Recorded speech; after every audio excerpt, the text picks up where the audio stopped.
There are some films that you need to watch and then have conversations about. I think The Goat Life is a film that you need to watch and perhaps have a conversation. But having said that, whatever material, whatever teaser, whatever images, the sights and sounds of whatever I have watched so far has absolutely moved me. So I can't miss this chance to sit with a guy who's right next to me here, who's in the center of it all, who perhaps, I might say this before, has given a performance of a lifetime. We will only get to know that on 28th of March when the film is releasing. Prithviraj, welcome to India today. Thank you so much. It's always such a delight to have a chat with you, because I can say that you're perhaps one of the few actors who takes everything so seriously. You give your heart, sweat and blood to everything that you do. I can only say this, that this film must have been so special, and these are only words that I can put. But I'm guessing for you it must have touched you places that perhaps we can perhaps feel when we see it. Yeah. If you had to sum up this entire experience and look back at the trajectory that your life has been in this space of acting, where does this fall? Because you've had so much of work, right?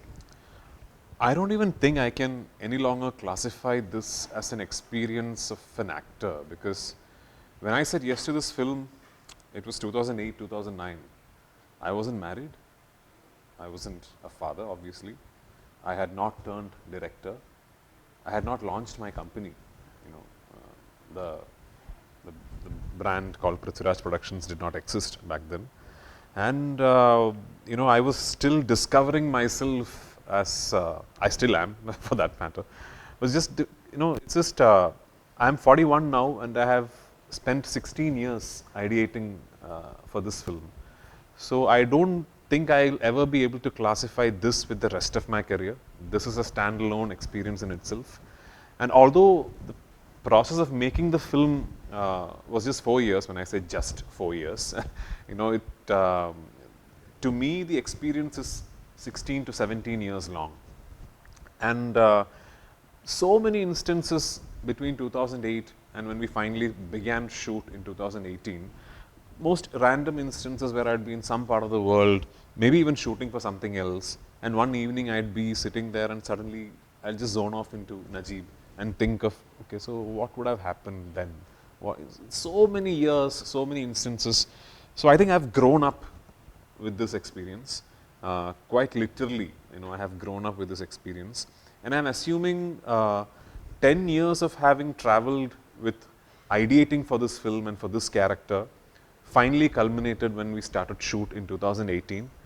And then a whole new journey began of actually making the film. Right. You know, I put on a lot of weight for the film, which you will see in the film. And we started shoot, and we did the Kerala schedule, and then we went to Jordan and we shot what we now refer to as the fat desert schedule. And then we stopped shoot for 8 months, 8 months for me to lose weight. I lost 31 kilos. Wow. And yeah, I mean, I was just a completely different person. And then we went back, we started shooting in Jordan again, and the pandemic struck, and we had to stop shoot. We had to suspend shoot for 1.5 years, where I obviously had to then let go of my impossible diet and get to some healthy body weight. And then 1.5 years later, I had to go through the whole process once again, of again losing weight. Then we went back to Algeria, and we shot the escape portions in Algeria, in Timimoun. I don't even think the places we went to, a film has ever been shot in. Like, it's in the bang in the middle of the Sahara Desert. And we came back to Jordan. We finished what we could not finish, you know.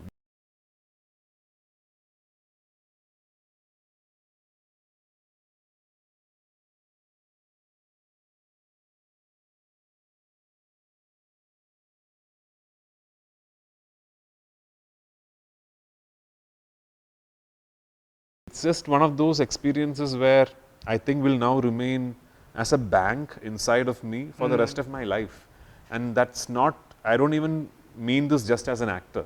Even as a human being, you know, I've grown as an individual, as somebody who fell in love and got married and, you know, then became a father, then I became a director, then I became a producer, now I'm directing my 3rd film. All these transitions in my life had one thing as a constant, and that was the Goat Life. So yeah, it's just incredible. Wow. So then how does one let go? Can you let go? I mean, as an actor, when you segregate between the person that you are and the actor that you are? So I have always maintained that I'm quite good with disassociating with cinema. I've repeated this many times that I treat my successes and my failures the same way. So one thing I know for sure is 28th of March this film releases. Whatever happens, 29th is still going to be the same day for me. You know, that's not going to be any different. But having said that, I don't know if I can sit here and tell you that, yeah, that's it, I'm done with Najib. Because I think because of the journey that this film has been through and because of what as an actor and as a person I have had to go through to complete this film, I think there will be a bit of Najib in me forever. I'm sure that, you know, I'm very sure 3 years from now I will be in some part of the world and there will be that one moment when suddenly it hits me, oh, what must he have been doing then? You know, so that will again come back because if so many times of that happening over the last 16 years, I don't think that's going to stop. So yeah, I think unlike other characters, I may not be able to completely walk away from Najib. Yeah. If you had to meet Najib again, you know, it's a catharsis process. There is so much that he's given you, right? Yeah. If you had to look into his eyes and tell him one thing at the end of the whole filming process, what would it be? What I actually told him at the end of the whole filming process, the first thing I told him is thank you. You know, thank you for having the tale is so much more evocative because he lived through it. Right. Right? He's amongst us today, alive and well. He lived through it. He lived through it and he came out of it to tell you that this is humanly possible. Right? If it was not for Najib, who actually lived through the experience and came through at the other end and told us his story, I don't think you could possibly believe that it is possible for a human being to go through what he went through. So the first thing I told him is thank you. I told him thank you for being brave enough to live. It's not something that everyone will pull through. You know, that man must have immense strength inside of him. Though if you meet him, he'll seem like the most timid, soft-spoken, hardly speaks, is not the most articulate of people. But I'm sure he has the most immense amount of strength in him to be able to live through this.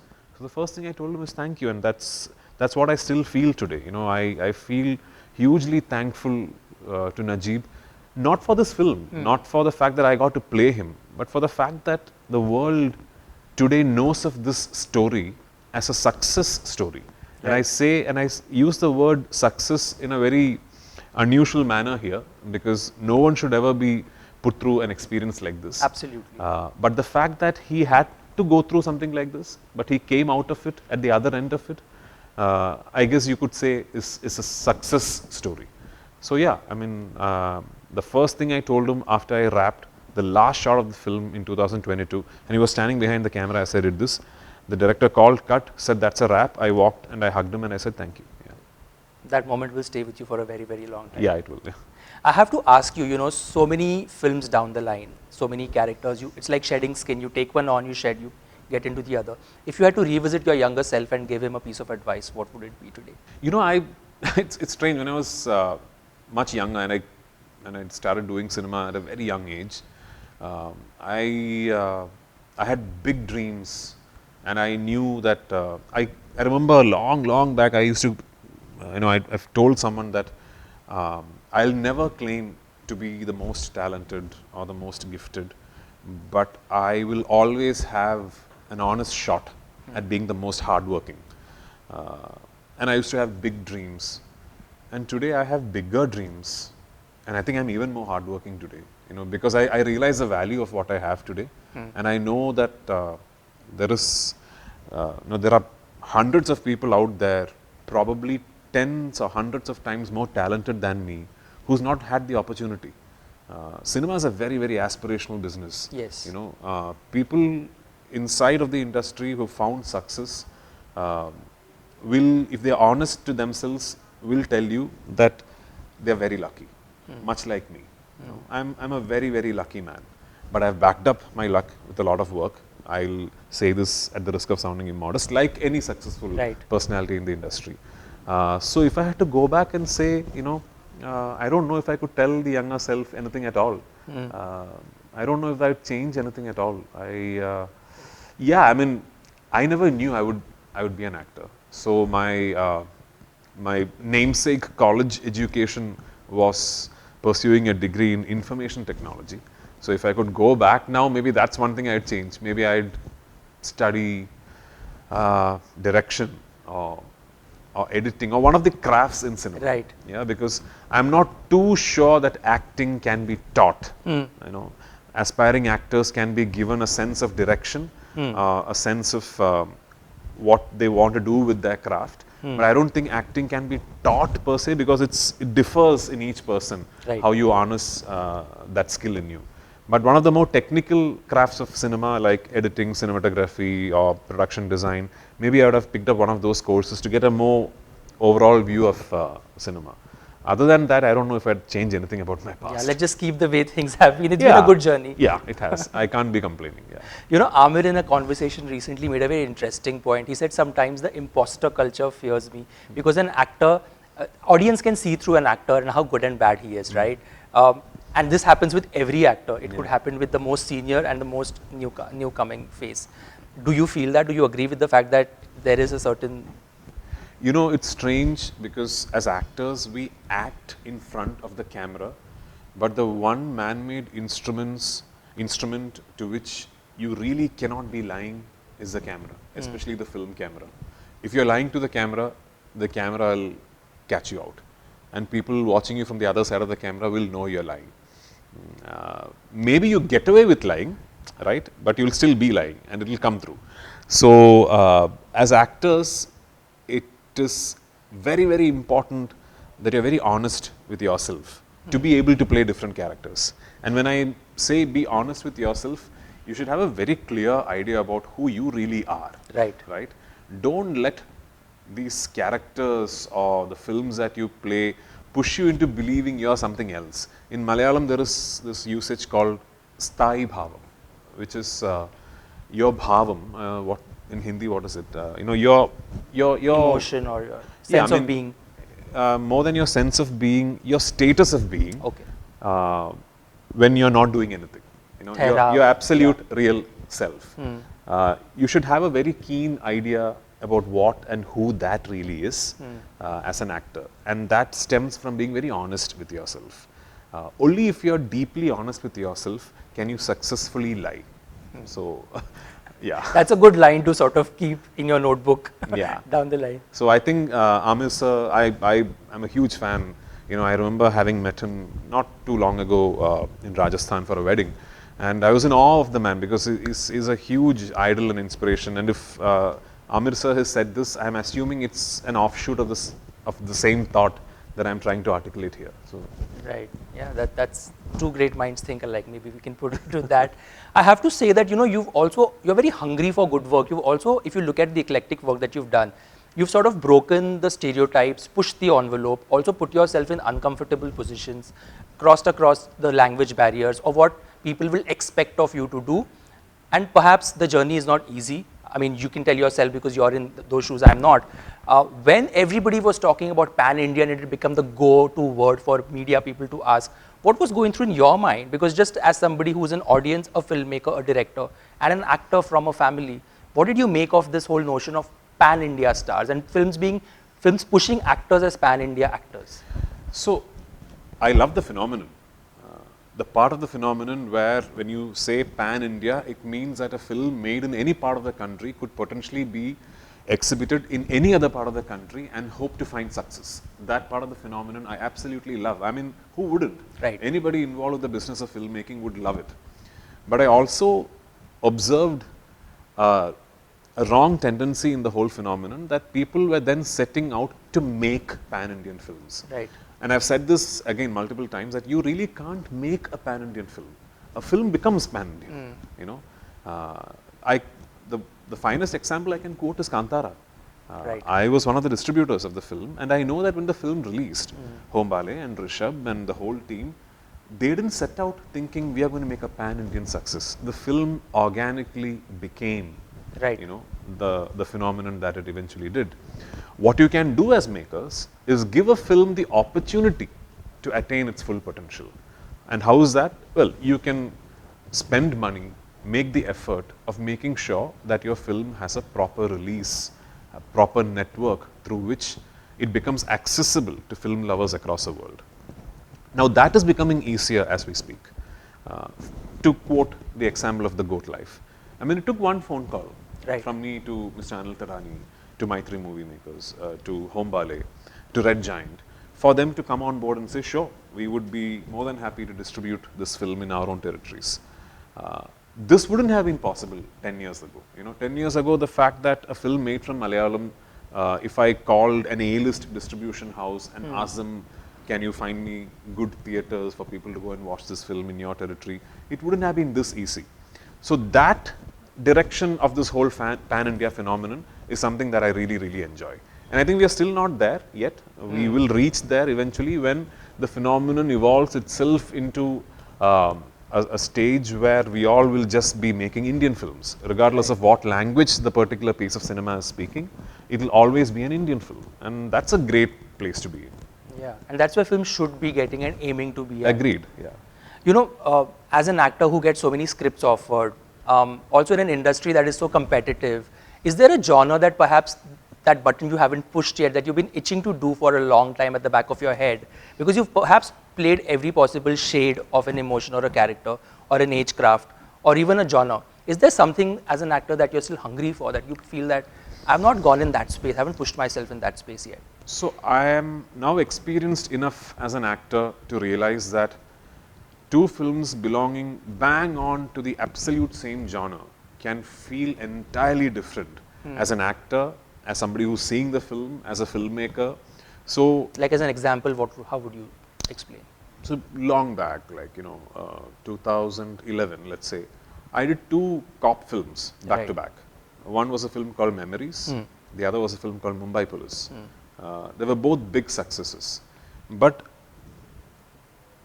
not for 1 second in my mind did I think that, oh, I'm doing two cop films back to back, because it was just very, very different. And let's say today, Aadujeevitham is a survival thriller. There's just been a massive, massive success from the Malayalam industry called the Manjumel Boys, which people now refer to as a survival thriller. I'm yet to see that film, but I'm sure it's a kick-ass piece of cinema, or else it wouldn't have found the magnitude of success that it did. But I can assure you that not one moment of either of these films will take you through the similar emotional graph as audience. So that's the magic of cinema. So if I sit here and start thinking, oh, I've done that, so I don't want to do that anymore, I'd be foolish, because I'd potentially be missing out on so many different things. So I want to do every kind of cinema. Tomorrow you bring me another survival thriller, I'm not going to tell you, oh, but I did The Goat Life. No, I don't want to do another survival thriller. It might be an entirely different arc.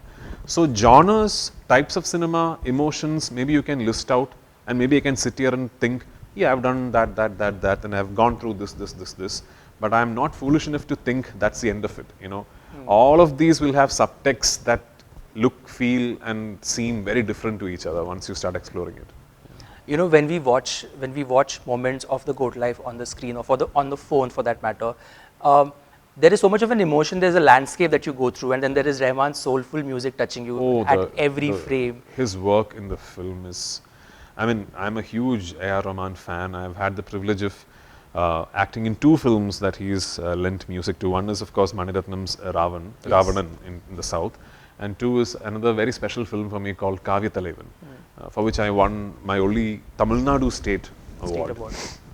But this film, I told Raman sir this, I've done so many films. I think this is a film where after listening to the music, I so desperately hoped that, oh my God, I wish I had this music when I was acting. I wish this could have been playing at the back of your when I was acting. Shot. Yeah, it is just magic.